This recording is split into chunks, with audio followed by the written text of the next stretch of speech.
can miracles happen? And the answer is yes, of course, miracles can happen.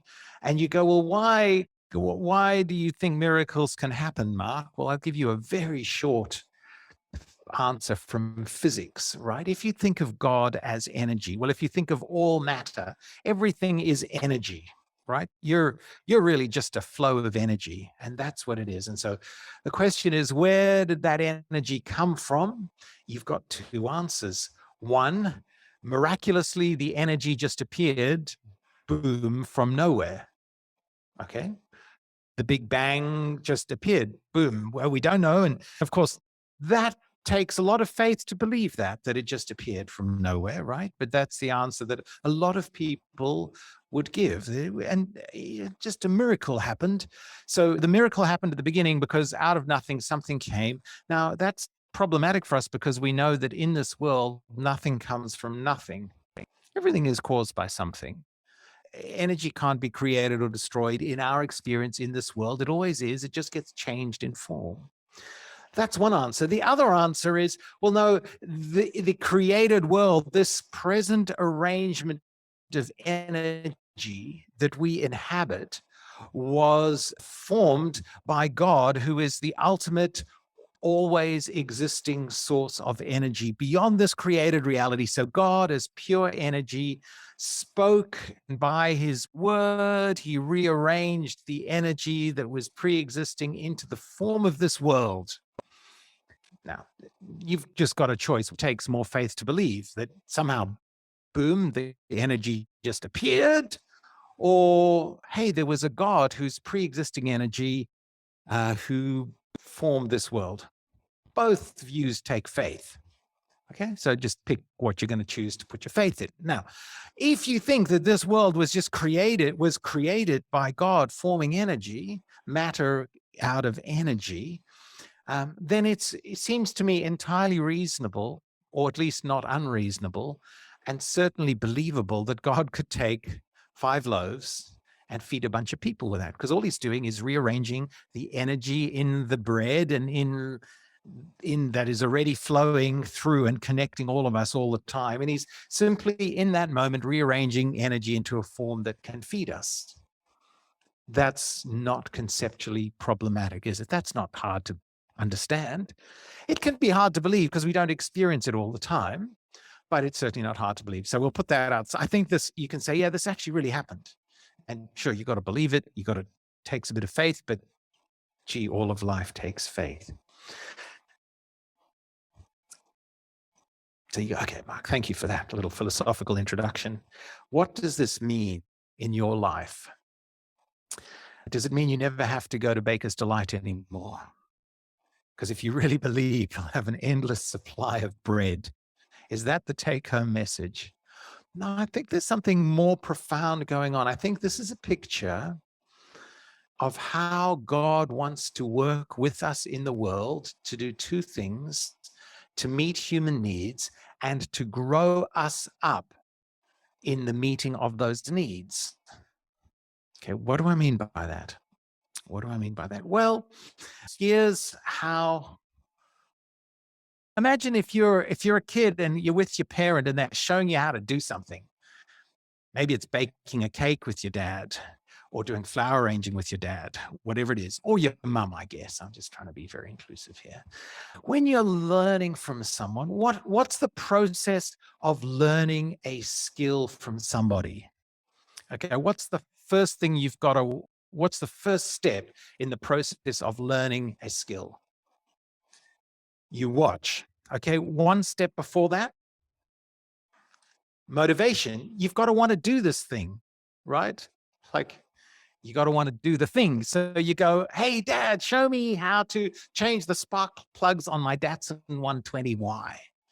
Or Dad, show me how to arrange flowers. I really want to learn this, right? Okay, motivation.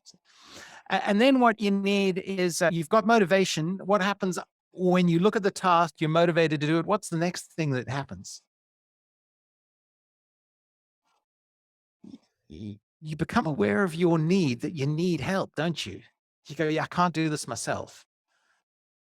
we've all seen kids who've tried to do stuff themselves, and that's wonderful, and you want to celebrate that,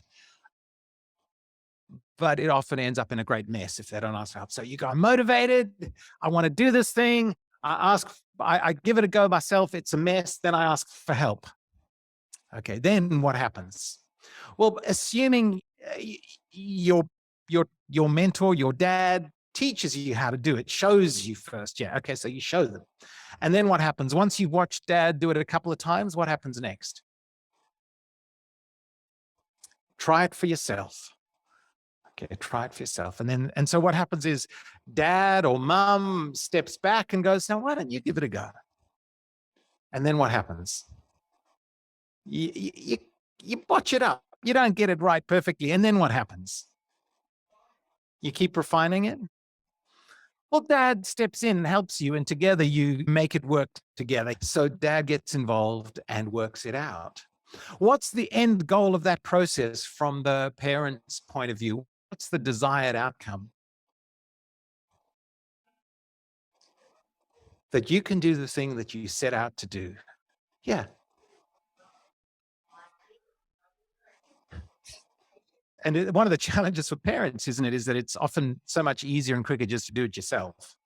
It's so much easier and quicker to do it yourself. But if you step in and do it yourself, what happens to your kid? They don't learn. They don't grow up, right? Okay. Can you see where I'm going with this? What's going on in this story? Okay, so Jesus has a bunch of apprentices, folk around him. And what's he trying to do with them? Well, he's trying to show them how to live life in the kingdom of the heavens now. He's trying to show them how to be truly human. He's trying to show them how to live in this world. Okay? That's the plan. Okay, so hey guys, come around me and I'm going to show you what real life looks like. I'm going to show you how this world really works. So he's out there and he's gone up the mountainside. If you come with me to Israel next year in October, we'll go to this. We can see, I've been where all this happens. You can go and check it out. And he looks up and he sees a great crowd coming towards him. And this is a bit like, your dad going to you, hey, your bicycle bearings need greasing and changing. How about you have a go at it, or whatever it might be? And he says to Philip, where shall we buy bread for these people to eat? Okay, now you'd assume he'd know that, right? He's walked past 5 Baker's Delights up the hill. He knows where to go and get bread. And the reason I say that he knows is because there's this very interesting verse in verse 6. Can you see it? He asked this only to test him, for he already had in mind what he was going to do. So what's going on there?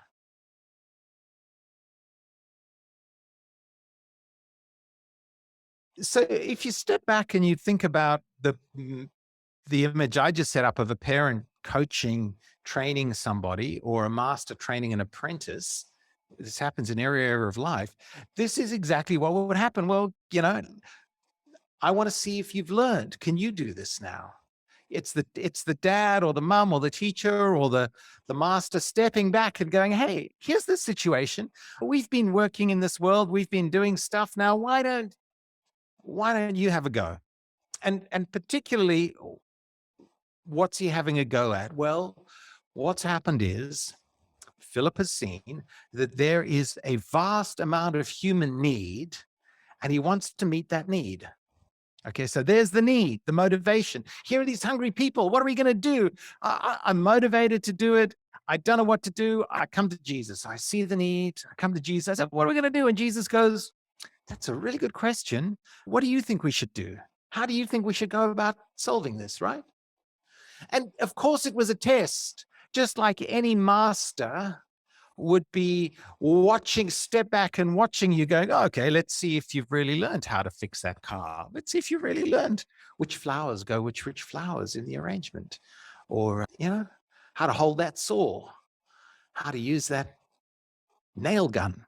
I'll just step back and watch because I want to see if you've learned. What have you learned? How good are you at doing this? So what Jesus is doing is going to Philip, hey, Philip, I love the fact that you've seen the need. Now, how do you reckon in the kingdom of heavens we should go about meeting this need? And Philip goes, I don't know, it's kind of impossible, right? It would take more than half a year's wages to buy enough bread for each one to have a bite. So half a year's wage is what the average annual or the median wage in Australia is $80,000 a year. He's got to come up with $40,000 worth of bread. That's a lot of bread. That's a big crowd. It's a very big crowd. It's probably 10,000 plus people, at least 5,000 men. So Philip's like, hey, Dad, I don't have a clue. This assignment is beyond me. Okay, you see, it's like, okay, well. And then because this master class of human need meeting is happening in a group, one of the other disciples comes up and goes, well, how about this? I've figured out a way to do this, Jesus. I've got it. Okay. This is just awesome. Here's a boy with 5 small barley loaves and 2 fish, but how far will they go among so many? I think this is awesome. Isn't that's exactly what you want when you're teaching someone how to do something.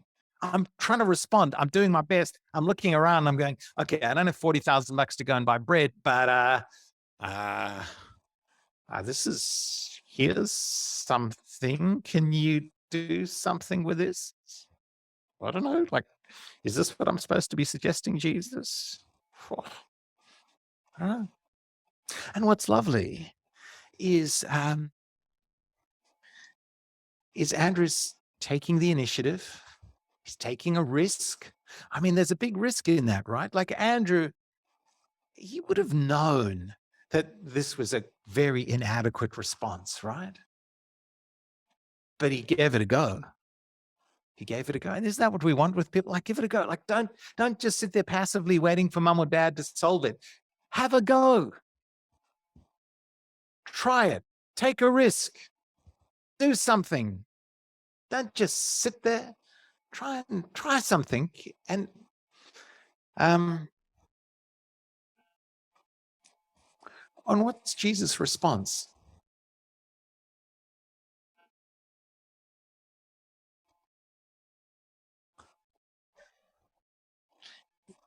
He says, okay, yeah, okay. He says, I'll show you what to do in this situation. That's the big picture. But if you notice this, which I think is very beautiful, right? Is he takes the loaves, and what does he do? He gave thanks.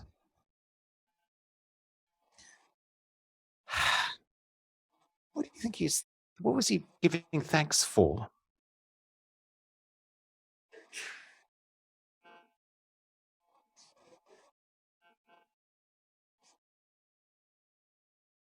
Yeah, opportunity to show the disciples that miracles are possible. What else might he have been giving thanks for?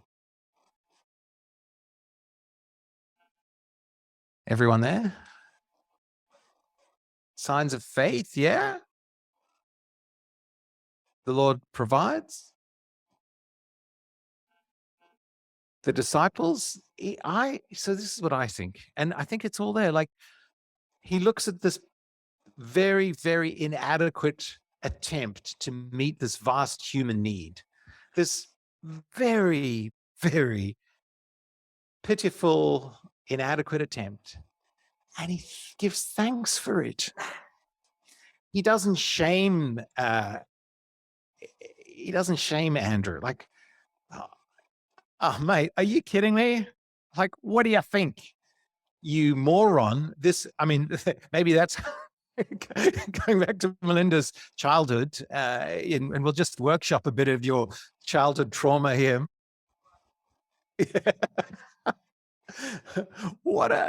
There's no shame. He gives thanks that Andrew has had enough faith and enough agency and just stepped out and went, hey, I'm trying to learn and I'm really confused, but maybe, maybe there's something you can do something with these 5 small loaves and 2 little fish. Well, that's pretty cool.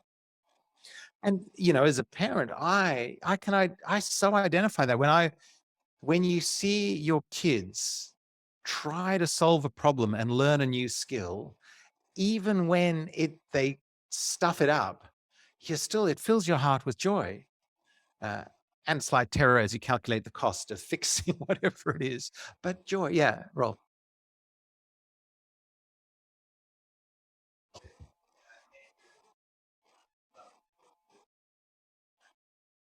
yeah, that's right. Yeah, so they are learning something. They've learned. Oh yeah, okay. I think you can do something with this, Jesus. Yeah, yeah. Thanks, Rolf. Exactly. Yeah, it's not negative. It's really positive. They're learning, right? And you go, oh, well, it's just that brilliant. And then, of course, what does Jesus do? He goes, okay, now I'll show you how to do it. Just go and hand it out. Just go. And they hand it out. They distributed to those who were seated as much as they wanted. He did the same with the fish. And they'd all had enough to eat. Everyone had had enough to eat. And it's a lot of food, right? So they gathered them and filled 12 baskets with the pieces of the 5 barley loaves left over by those who'd eaten. Obviously, they ate all the fish, but there were a bunch of them on a low carb diet, so there was some bread left over. So it was fine. But the fish was all gone, and he gathers it all up. And people think, well, what of the 12 baskets? What does that mean? And you can think about this as maybe the fulfillment of provision for the 12 tribes of Israel, representing the reconstituted humanity, all being sustained by the bread of heaven. There's a thought. We'll look at that next week. Um, um, and then people go, hey, surely this guy's the prophet who's come into the world. Uh, okay, so what does that mean for you and for me? How would we summarize this? Well, tomorrow you're going to wake up and you're going to go to work, or you're going to try and run your family. You're going to try and juggle all the complexities of life. And when you do that, the goal is, if you're a person of faith, the goal is to learn how to do life from Jesus, the way Jesus would do your life if he were with you. So so the other way to put it is, Jesus is as involved with us to shape us and teach us and train us in the living of life as he was with these disciples. Okay, so this is the assumption that he wants to show us how to live. Now, when you get up and you go to work, or you go home today, or you go onto Twitter, or you read the paper, or you contemplate the world, you are going to be confronted with an enormous amount of human need, aren't you? There's just so much need in the world. So the first thing that's going to happen is you're going to have an awareness of need. Now, of course, you're going to start off being aware of your own need, aren't you? Like, we're all aware of our own need. But if you want to learn how to live from Jesus, you and the path of maturity in every area, as a normal human being, you don't want to, toddlers are just aware of their own needs, but as we grow, we actually become aware of other people's needs, and we learn to balance meeting their needs with meeting our own needs. So it is spiritually. If we want to learn from Jesus, you start, yeah, Lord, meet my needs. And this is where we start. You go developmentally in faith. Oh, I need forgiveness. I need healing. I need money to pay the rent. I need God to fix stuff up in me. And that's cool. Like, start with that. That's great. It's clear that God cares about your needs and will provide. Okay. But actually, God has a better, bigger plan for you. What he wants to do is show you and work with you how to go into the world to meet other people's needs, of which there is an endless amount. It's just endless human need. So you wake up tomorrow and you go, okay, I've got to be aware of the need. And then, being aware of the need, you've got to be, the next thing that will happen is you're motivated to meet it to whatever extent you can. And this is a problem for us, okay? Because unlike people in Jesus' day, we can turn on our phones and be utterly overwhelmed with human need everywhere in the world all the time. So where do you even start? So we get need fatigue, compassion fatigue, and we just go, ah, okay, so I left church on Sunday and I listened to this inspiring sermon from Mark and he'd motivated me. And I thought, yes, I'm going to go and meet the needs of the world.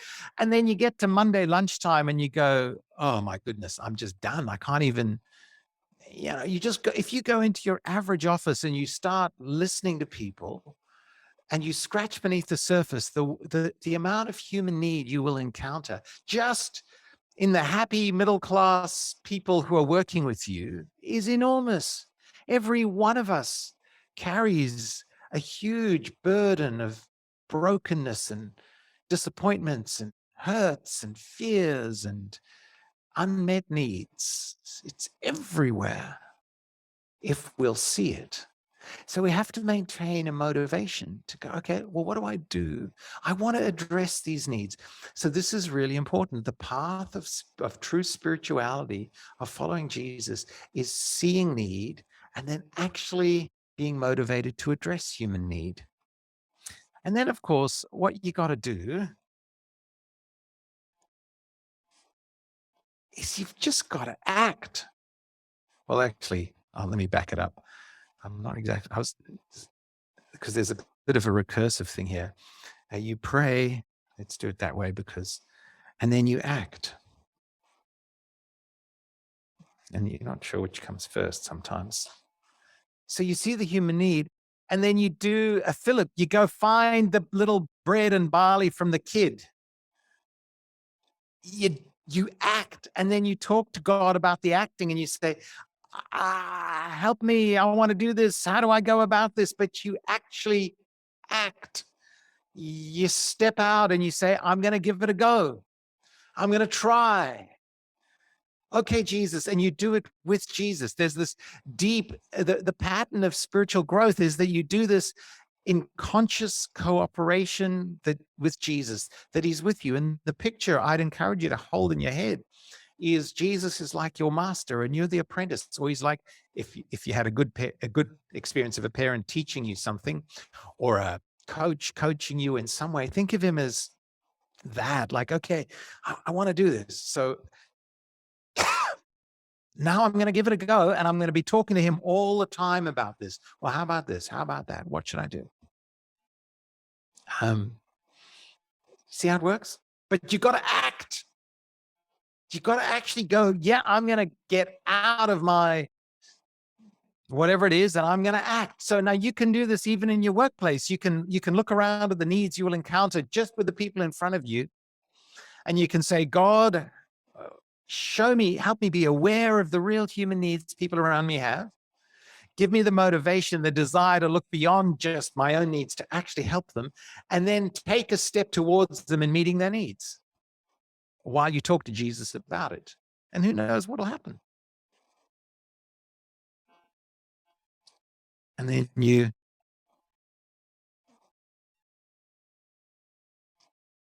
work with Jesus because he'll provide.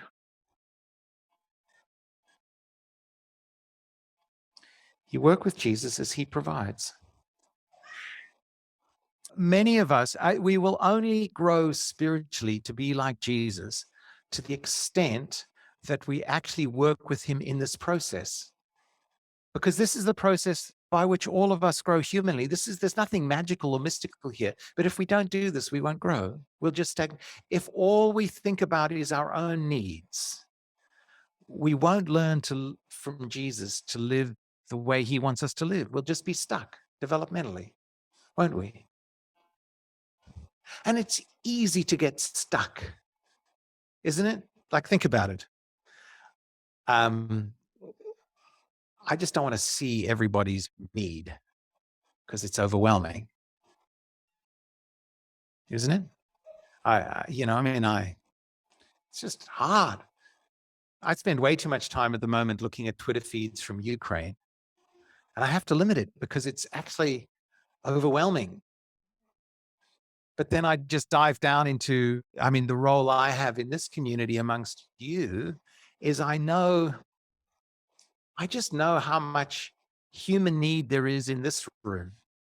How much, how much hurt, how much disappointment, how much frustration, how much depression, how much anxiety, how much brokenness, how much disease. I just know because because I'm part of this and I know your stories and yeah, I know. So we can not want to see, and that's okay. There are times when you do just need to go to the beach and look at the ocean and forget about everything. But there are also times when you need to see if you want to grow. And then you've got to keep the motivation up, and that can be hard. So where does that come from? Well, that comes from seeing, that comes from God at work in us. The motivation comes from having from the experience of having God meet your needs, right? If Christ would die for me, who am I to be lazy and bored about reaching out in love to others? Like if he's done that for me, well, just that's what I need. That's where we get the motivation from. Yep, I do that. And then the motivation comes from knowing that if I work with God, actual real change is possible in others and in me. So that's pretty cool. And then you have to act. Now, the problem is acting can take time, energy, resources. Okay. Figure out how to do that. And then work with Jesus. And so think about this for us as a church family. We're a network, right? So here's the church, as it were, as an institution. But actually, we're all out here in the world, right? How is the church going to make a difference in the world? Well, you come into our community and you get instruction and guidance and motivation and power from Jesus. You draw that, then that goes back out into you. And then hey, guess what? You are meeting the needs of all kinds of people, right? And this is happening all through the city. All kinds. You are connecting with people who will never show up at church or come here directly. You're meeting with people who would find me objectionable and annoying and would never learn from me.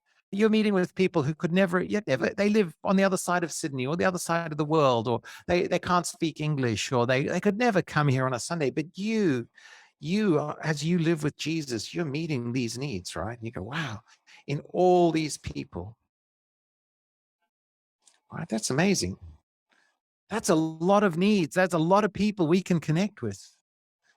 And that's the goal. And it doesn't mean you've got to, it just means you've got to see their needs and then work with Jesus in whatever way you can to help meet their needs as you pray and talk to them about it.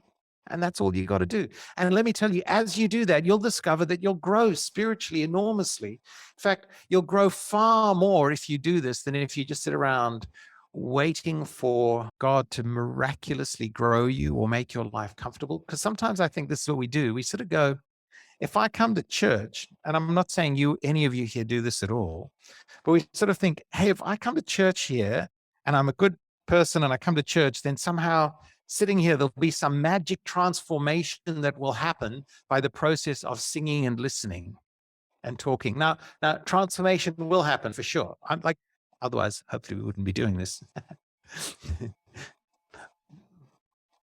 But actually, the purpose of the transformation here is to empower the transformation here, which is where the real spiritual growth is going to happen for you, because you're going to learn to be an apprentice. You're an apprentice of Jesus, going through life, learning how to work with him to meet real human needs with the energy and the resources he gives you.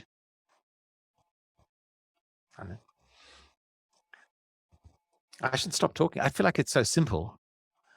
It's simple, isn't it? Okay, so on a scale of 1 to 10, with 1 being, Mark, I hear you, but I'm not going to make any changes in my life as a result of this because I'm too scared, too tired, too overwhelmed, too whatever, broken myself. Okay, so that's 1. I'm really not going to do it. And 10 is, Mark, I'm absolutely 100% convinced that tomorrow I'm going to make some changes to be aware of human need, to get out and meet those needs and pray and trust God to do that. That's a 10. I'm going to try something. I'm going to act. I'm going to pray. I'm going to do something different. Okay. 1, not at all. 10. Yes, I'm going. Okay. Uh, Being brutally honest with yourself, and don't tell me the number. Where would you put yourself on that scale?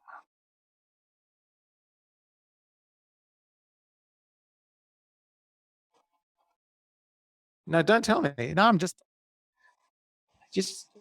self. I mean, tell, or we could go around but I'm not. So I'll tell you the thing, right? In the coaching work I do, unless you've self-rated yourself a 7, 8, or 9, you are not going to make any changes. If you said, 5, no, you're not. We've got to change. You've got to make it easier. You've got to change something. You're not going to change. So you got to be honest. Like, this isn't, you know, make it a little easier. Okay, so rather than change, just drill it down. Make what's one little need you could meet in cooperation with Jesus. Just a little need. Well, maybe you could just go, okay, let's be really specific. What's the smallest need you could look to meet in somebody in your life tomorrow? Does that question make sense? That's just a little need. Maybe someone needs, I don't know, could you commit? Do you think you could commit to looking for somebody who just needs a smile and a handshake or a hug tomorrow and a hello? Do you think you could commit to doing that? Just look for someone who really needs that. Like, that's not hard, eh? Okay, so do you think you could get up to like a 8 or a 9 that, yeah, I could commit to doing that? Now, maybe you'd be like, yeah, I'm going to change. I'm going to eradicate world hunger tomorrow. Go for it. Give it a go. But maybe just start with giving someone a smile and a hug and praying for them. Do you see the process? And then I think what happens spiritually is as we get practiced at working with Jesus in this day-to-day stuff, he gives us more capacity and more opportunities, and we can trust him for more. So I look at our area, I look at this and I'm overwhelmed. I go, I don't know, there's 30,000 people on the peninsula or something around here, and most of them don't know Jesus. There's so much brokenness. There's so many parents who are having kids in this area who really are struggling with their parenting for all kinds of reasons, COVID, their own families of origin. How do we meet all these needs, Lord? Well, we say, okay, I'm going to trust Jesus to help mobilize this community, us, to start with us, to say, we want to meet these needs. Okay, so what does that look like? Well, we've got to act, we've got to pray, we've got to trust God to provide, and that he'll do something amazing and miraculous. So you bring the loaves and the fish, and God multiplies it. You bring your attention and your motivation and your action, and God will multiply. You bring whatever you've got, and God will do the rest. He can multiply in ways we can't begin to imagine. Isn't that exciting? I think that's pretty cool. Let's pray. Lord, thank you that you love us so very, very much, and that you've met our needs. Thank you for this story. I mean, what a picture of working with you. And I pray for us that you will draw us more deeply into this life of learning from you how to meet human needs, how to pray, how to act, how to serve you, and how to be like you in the world. And I pray that you'll give us faith as a church to actually trust that you can do this individually, in our families, in our workplaces, and for us corporately as a church, that we together can make a major difference in the lives of many, many people as we work with you to meet their needs. And we ask this in your name, Jesus. Amen.